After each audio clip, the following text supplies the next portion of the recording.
Okay,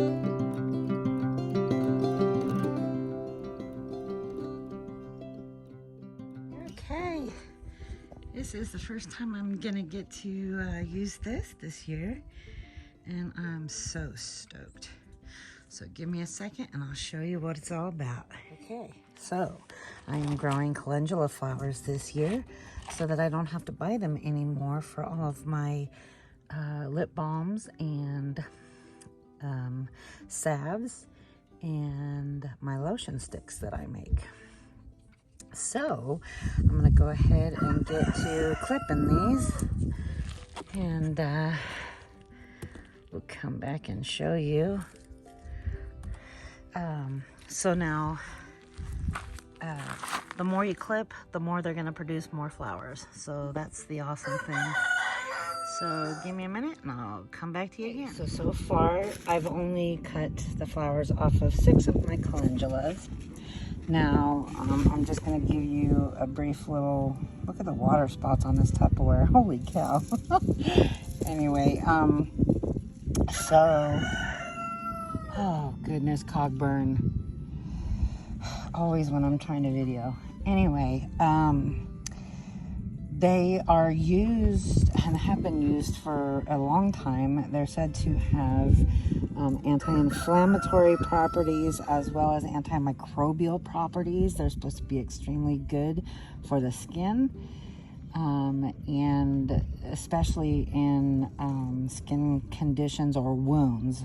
So I actually plan to dry these flowers, and instead of having to purchase the flowers, which I already do currently, I'll be able to have my own and save money there. So I'm standing in the shade, but look at how absolutely vibrant yellow. Can you see? There we go. Look at how vibrant yellow these flowers are.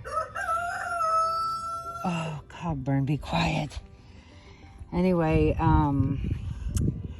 currently I infuse the oils that I use in my lip balms and my salves, as well as my lotion sticks.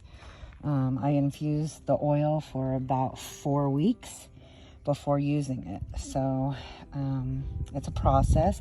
There is a way to do it quicker, but I like the natural way of doing it and not requiring heat to do it.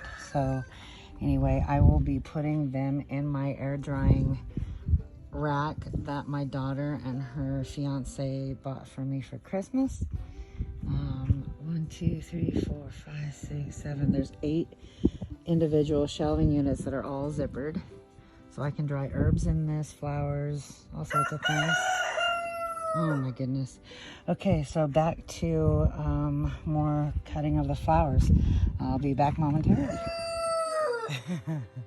All right, so that is the flowers off 16 calendula plants.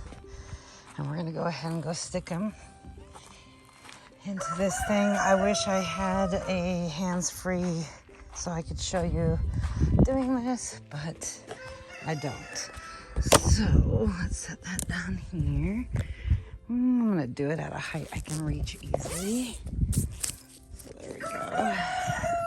It's unzipped. I'm just gonna go ahead and put the whole entire Tupperware in here and dump it out. And then I'm going to scatter them like so. All right. And it's zipped up. Now hopefully the W word doesn't happen too much. And we'll get these babies dried out. Okay.